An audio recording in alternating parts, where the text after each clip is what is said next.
মাত্র ৭ থেকে ৮ কেজির এই এক গামলা ভাত আর করলার তরকারি দিয়েই দুপুরের খাবার শেষ করতে হবে ৬৩ জন ক্ষুদে শিক্ষার্থীকে।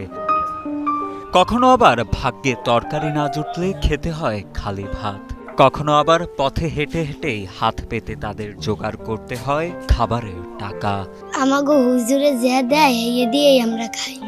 চাল না থাকলে আমরা বাইরে কি করো? হ্যাঁ, করে চাউলের টাকা আনি। আমরা যে কবে যে গরুর গোশত খাইছি, ছাত্রদের যে খাওয়াইছি, সেটা আমি বলতে পারবো না যে কবে নিজেদের টাকায় যে ছাত্রদের একবেলা যে গরুর গোশত আনি আমি খাওয়াইছি। এভাবেই আর্থিক দুরবস্থায় দিন কাটছে বরিশালের পলাশপুর এলাকায় অবস্থিত রহমানিয়া এতিমখানার ছাত্রদের।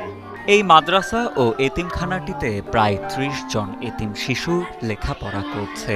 এছাড়াও দরিদ্র পরিবারের আরও প্রায় ৩৩ জন শিশু এখানে হাফেজি ও নাজিরা বিভাগে পড়াশোনা করছে। কি খাইছো সকালে? সকালে ডাইলের ভর্তা। মাদ্রাসায় হুজুরে যেদিনকে ভালো মতন খাওয়াতে পারে সেদিনকে খাই, আর যেদিনকে খাওয়াতে না পারে সেদিনকে আলু ভর্তা, ডাল, করলা খাওয়াই। শিক্ষার্থীদের পরিবারের বেশিরভাগই অসহায় দরিদ্র হওয়ায় শিশুদের লেখাপড়া ও খাবার বাবদ কোনো অর্থ পায় না মাদ্রাসার কর্তৃপক্ষ।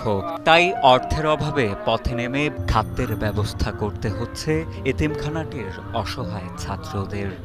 হুজুরের যেদিনকে দান টান করে খাসি, গরুর গোস্ত, মুরগি টুরগি সেদিনকেই ভালো টালো খাওয়ায়। এছাড়া দৈনিক যাবত আলু ভর্তা, ডাল, কুমার, করলা ভাজি খাওয়ায়।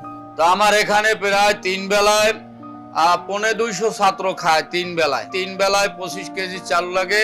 আর লাকড়িতে পাক করা হয়, যেহেতু 3 বেলায় তো গ্যাসে পাক করা সম্ভব না, বা অনেক সময় লাকড়ি থাকে না। এই লাকড়ি না থাকায় অনেক সময় সকালবেলা চিড়া মুড়ি এইটা ছাত্রদের আমাদের খাওয়াইতে হয়। প্রতিষ্ঠানটির শিক্ষকদের ভাষ্য, অর্থের অভাবে খুবই খারাপ অবস্থায় দিন কাটছে মাদ্রাসার ছাত্রদের। সামর্থ্যবানদের থেকে অনুদান মিললে শিশুদের জন্য জোটে ভালো খাবার, নতুবা অনেক সময় না খেয়েই দিন পার করতে হয় ক্ষুদে এসব শিক্ষার্থীদের। যেদিন টাকা টোকা না থাকে, চাল ডাল না থাকে, সেদিন একটু বাইরে বড় ভাই না ওই মাদ্রাসার নাম কইয়া নিয়ে এরপর আমরা বাজার করে খাই। মানুষের কাছে গেলে 5 কথা শোনা লাগে। মানুষ বলে যে এটা চালান লাগে খেতে, বা আসছো কেন, মাদ্রাসা না চালাইতে পারলে বলছে কেন, এই বিভিন্ন কথা আর কি। এগুলো শুনে তারপর কিছু আর কি হয়। কারো মা আছে, কারো বাবা নাই, এভাবে রাইখে গেছে। আমরা চেষ্টা করতেছি ছাত্রদেরকে মানুষের মতন মানুষ গড়ার জন্য। এ বিষয়ে জানতে চাইলে নিজেদের দুরবস্থার কথা জানান প্রতিষ্ঠানটির পরিচালক কারি নুরুল ইসলাম ফিরোজি। তার ভাষ্য, দৈনিক ৩ বেলা এই প্রতিষ্ঠানে থাকা এতিম শিশুদের খাবারের ব্যবস্থা করতে গুনতে হয় প্রায় ৭,০০০ টাকা। কিন্তু নিজেদের কোনো আয়ের পথ না থাকায় সবসময় মানুষের অনুদানের ভরসায় থাকতে হয় বলেও জানান তিনি। ছোট্ট ছোট্ট বাচ্চা, ইয়ে তো না খাওয়াই রাখা যায় না। একটা সংসার আপনি করতেছেন, এটা ফালাই থুই আপনি যাইতে পারবেন না। যেভাবেই হোক ঋণ হয় বা যেভাবে হোক চালান লাগবে। তো আমাদের এইতে খুবই কষ্ট হইতেছে। এমন পরিস্থিতিতে সমাজের সর্বস্তরের মানুষের সহযোগিতা চান কর্তৃপক্ষ। সকলের সহযোগিতা পেলে দুবেলা পেট পুরে খেতে পারবে এতিমখানার কোমলমতি ছাত্ররা, এমনটাই প্রত্যাশা সকলের। এখানে গুচ্ছগ্রামে মাদ্রাসা গরিব এলাকায় ছাত্ররা খাবারের কোনো টাকা দিতে পারে না।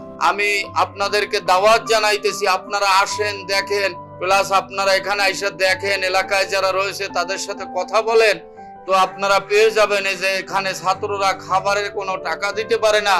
আমাদের এখানে খুবই কষ্ট হইতেছে।